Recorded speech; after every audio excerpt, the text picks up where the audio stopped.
Good morning, everyone. Good afternoon, good evening, and good night. Whatever time it is for you. Hi. I meant to record on Saturday, but, I ended up being out of town. And I normally don't record when I'm out of town and away from my usual setup. And besides the fact, I managed to forget to pack my medication in my weekend bag. So I was terribly sick with medication withdrawal. So today is the first day that I feel healthy enough to sit down and record. So, hi, how are you? It's been a week for me. Because I was out of town, I missed my therapy appointment on Saturday. So I'm a little meh. I haven't really been doing any deep thinking for a few days, so it's going to take me a while to get my thinking cap back on and make this an interesting episode. So, apologies for that. One of the things that I have been thinking about today, at least, I was on a webinar a few weeks ago, maybe a month or two ago, and the presenter referred to 2020 as the Great Pause, which I thought was a really interesting and really fitting title, because it's so true. Everybody's lives have drastically changed in the past 9 months. And even if your life didn't stop, there certainly was a sense of everything being on pause. Our normal lives were stripped away from us, and we were left kind of scrambling to create this temporary sustainability until we could get back to normal life. And I think one of the great gifts of this year has been having the time to pause and having the time to analyze aspects of my life that I never really did before. My therapy sessions the past 9 months have been really interesting. As I struggled through some of the deeper issues of quarantine, like isolation and the fact that I had a broken ankle, so I was even further isolated than I otherwise would have been. And all of this time spent with myself has made me aware of myself in a whole new way that I don't think I would have been had 2020 not turned out the way that it has. So despite how awful the COVID is and how many bad things have come of COVID, I'm grateful for the great pause. I'm grateful for the way that it's forced me to stop and to look at everything in my life and to kind of be aware of myself in a way that I have not been before. This tea, by the way, Licorice Spice by Stash. It's really tasty. And it's caffeine free. So I can have it right now and it won't make me stay awake for the next 7 hours. It is December the 8th. So we are deep in never-ending Christmas. And I have plenty of thoughts about never-ending Christmas, most of them negative. But the reason that I'm bringing this up right now is because almost literally 10 minutes ago, I got off of the podcast that my sister and I run. Escapism and Explosions, available wherever your pods are cast. And we are recording a bunch of episodes to release the week of Christmas. So, originally we had intended to record enough episodes that we could do 2 a week throughout the month of December, but real life intervened, and that was no longer feasible. So instead, we're doing enough episodes to release the week of Christmas. And one of my first defense mechanism thoughts is, I hate never-ending Christmas. I hate it so much. I am really not a fan of spending, 25 days to 3 months in celebrating Christmas mode. I can't do it. The commercialization of it bothers me to no end. I hate the fact that I'm starting to see Christmas stuff in September now. I can't handle that much forced Christmas cheer. And that's compounded by the fact that Christmas is a really difficult time for me, emotionally and psychologically speaking. It was my dad's favorite holiday, and it was always a huge family deal on both sides of my family. Christmas meant family. Christmas meant everybody comes in from all 4 corners of the country. You are at home for Christmas, no excuses. When I was younger, as in under 12 years old, every Christmas was just the greatest thing in the world. On my mom's side of the family, I have a whole lot of cousins, several of whom are actually clustered in my age group. And Christmas with my cousins was the greatest party. It would be the 5 of us, myself, Kelly, Mike, Sarah, and eventually Leanne. And, we would go on a drive to see the Christmas lights, and my family on that side, they love to laugh, they love to drink, and they love to sing. So there's always somebody at Grandma Maggie's piano, and we were always singing Christmas carols, and making our way through the pile of presents always took forever because there were just so many of us gathered at home. So there were so many presents from so many people to go through. And it was just the greatest, loudest pandemonium of overlapping conversations and constant singing and a lot of laughter. And I miss those big family Christmases. Things are obviously changing because now all of the siblings, like my mom and her siblings, all of their kids are now adults.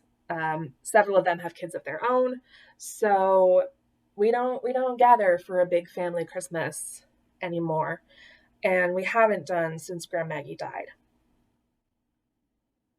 And this is another thing about the Christmas season that I have trouble dealing with. All 4 of my grandparents died in the winter. 3 of them died in the same week, right around my mom's birthday, which is just a lot. One of them held out till February, so there is that. But this is the time of year that I really miss my grandparents the most. All 4 of them had more or less peaceful-ish deaths. None of them were in good health when they died. With the exception of Pa. He had a massive stroke. So his case was a wee bit different. But their deaths were difficult to deal with, and I miss them every single December, and that's hard to deal with. But their deaths, for the most part, relatively easy to accept. They had good long lives. They were suffering from illness that death was a release from. So really what I struggle with this time of year is just missing them and missing the family dynamics that we had when I was younger. Um, I just talked about mom's side of the family with all of the hullabaloo and the singing.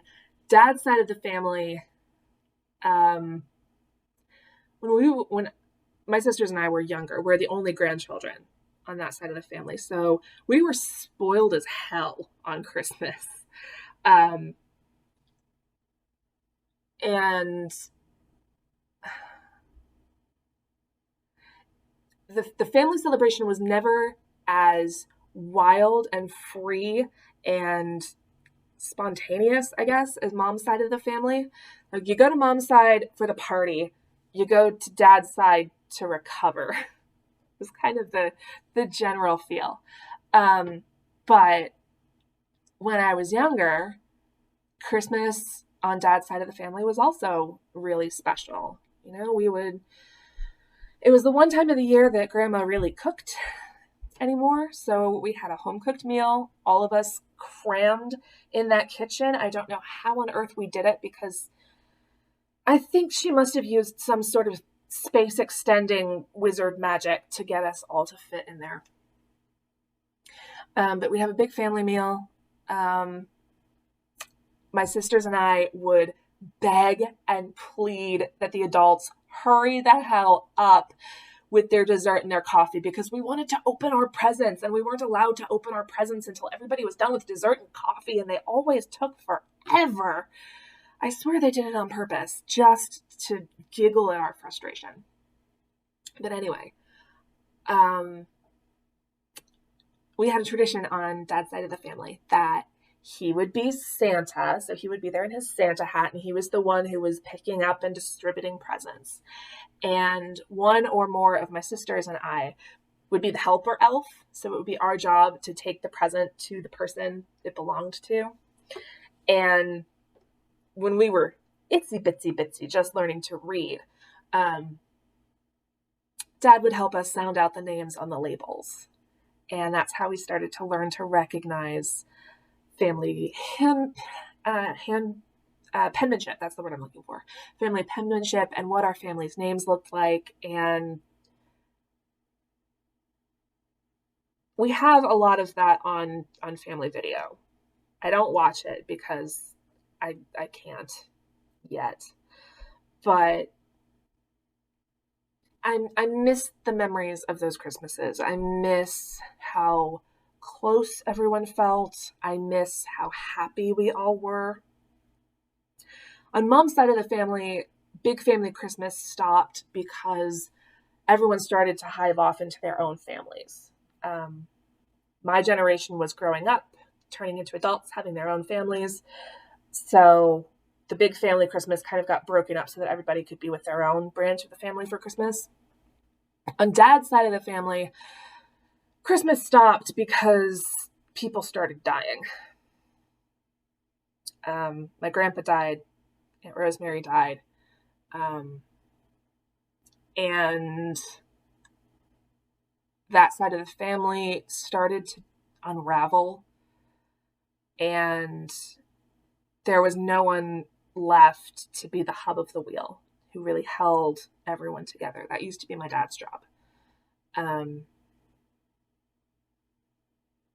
then he went and died. Thanks for that, Dad. And Grandpa died. And then Aunt Rosemary died. And after Grandpa died, I swear Grandma lost the will to live.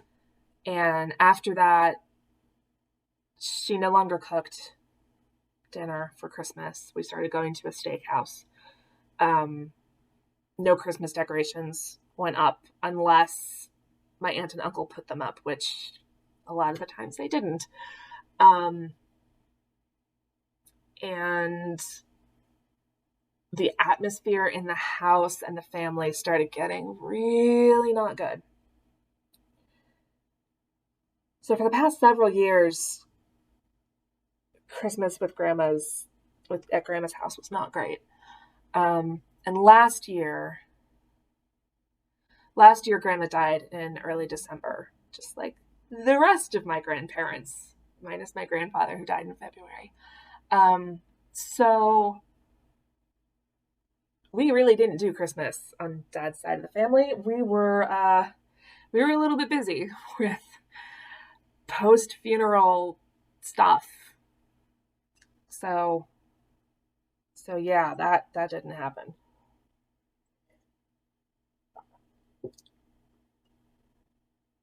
I have lost quite a lot of belief in Christmas spirit. Um, in part because of how my dad's side of the family just fell to fucking pieces. In part because I got really cynical and jaded as I got older. And in part because I started looking around at the artifice and the commercialization of Christmas and started wondering, what the hell is the point of all of this? Christmas meant something when I was still Catholic because, there was Advent. So every week you would go to church and there'd be another Advent candle lit, and you would feel like you were preparing for something important. And then Christmas would come, and that was the important thing that you had prepared for. And hey, there's a baby to celebrate. Then I stopped being Catholic. And a lot of that pageantry and deeper spiritual meaning just kind of got sucked out of Christmas because,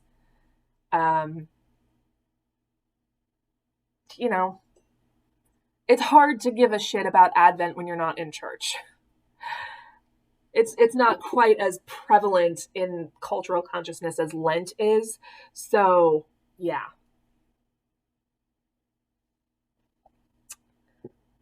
Paganism also has its own winter holidays. Like every religion has some sort of winter celebration holiday.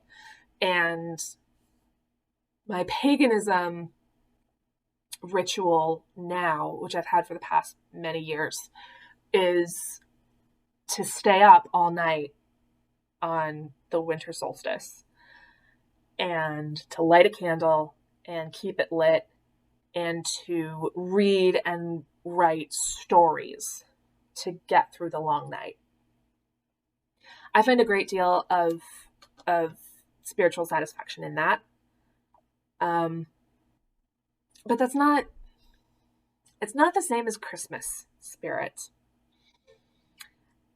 And while in many ways I do prefer the spirituality that I've found now within my branch of the paganism,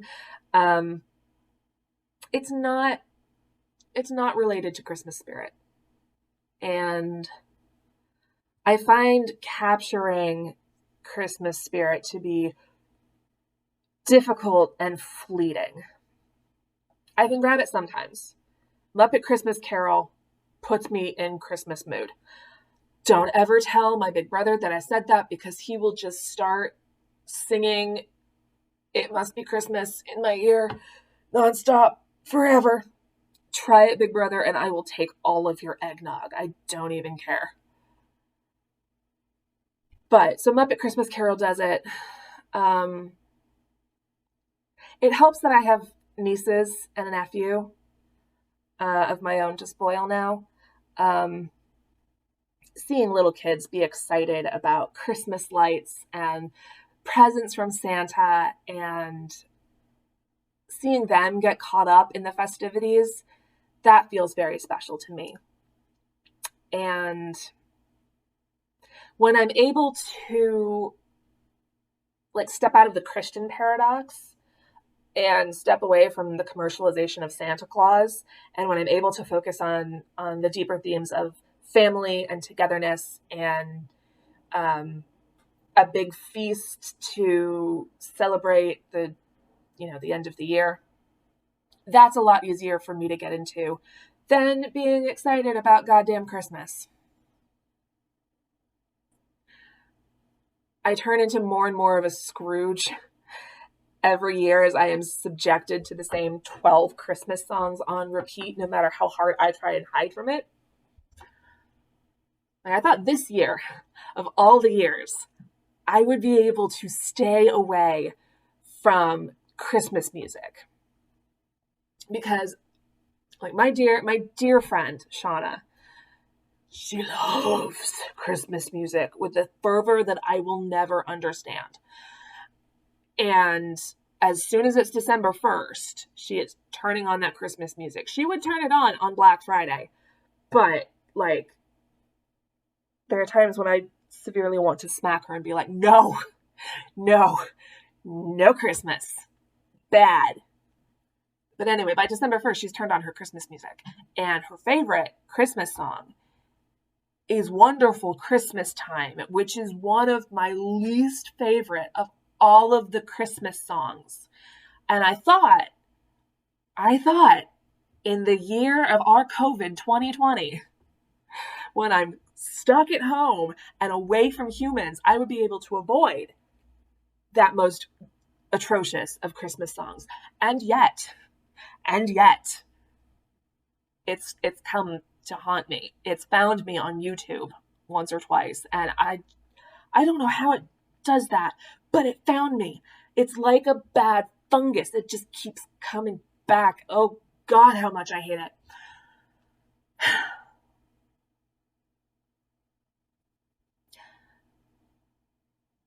I have a hard time dealing with Christmas nostalgia, in case you've not figured this out. It's hard to know that level of joy and unbridled excitement about Christmas just is not coming back. I just cannot force myself to be that cheerful about this commercialized to death, ridiculous holiday. I just can't do it. I'm hit a lot by nostalgia in December. I'm hit a whole lot by memories of being a very happy family and kind of being forced to see all the ways that sense of togetherness no longer holds. And in some cases, especially on my mom's side, it's not that we love each other less. It's just that everybody's life circumstances have changed, and so we've all changed with the times. Then there's Dad's side of the family. Yeah, I'm not going to go there. But I get called a Scrooge a lot, and I have people ask me, what is your problem? Why can't you just appreciate the holiday for what it is? And I think the answer is A, I can't do the commercialization, and I refuse to try. B, it's really interesting to watch people celebrating their commercialized, unreligiousized Christmas when I'm over here in pagan land. Like, dude, my winter celebration was 4 days ago. You're late. What's wrong with you? So yeah, there's a big dissonance between Brythonic polytheism and the commercialized non-religious Christmas. It's a lot. It's a lot. And also just I feel the loss of people at Christmas. I feel the holes where they are not. Dad is no longer the one who is distributing Christmas presents. And he will never be teaching my nieces how to sound out the sounds of their family's names the way that he did for us. Pa is not going to be passing out Christmas presents. And we're not going to be at a big family thing where my cousin Dan is the automatic trash boy And, we all try and bank board our gift wrapping off of his chest to get into the trash bag. Grandma Maggie is never going to play the piano again. And Grandma Maggie, she played piano by ear. So her renditions of Christmas carols were always really cool because she wasn't playing off sheet music. She was playing it by ear and from her memory. And she's never going to do that again. And my grandpa is never going to be there on the couch smiling at everybody while probably Leanne, but me when I was younger, rest our head on his belly. And, Grandma and her Christmas pins are never going to be sitting in her chair again watching The Ridiculous. And yeah, we've created new Christmas traditions, some of which I treasure dearly and would not trade. But I feel the loss. And I've never figured out how to move outside of feeling the loss.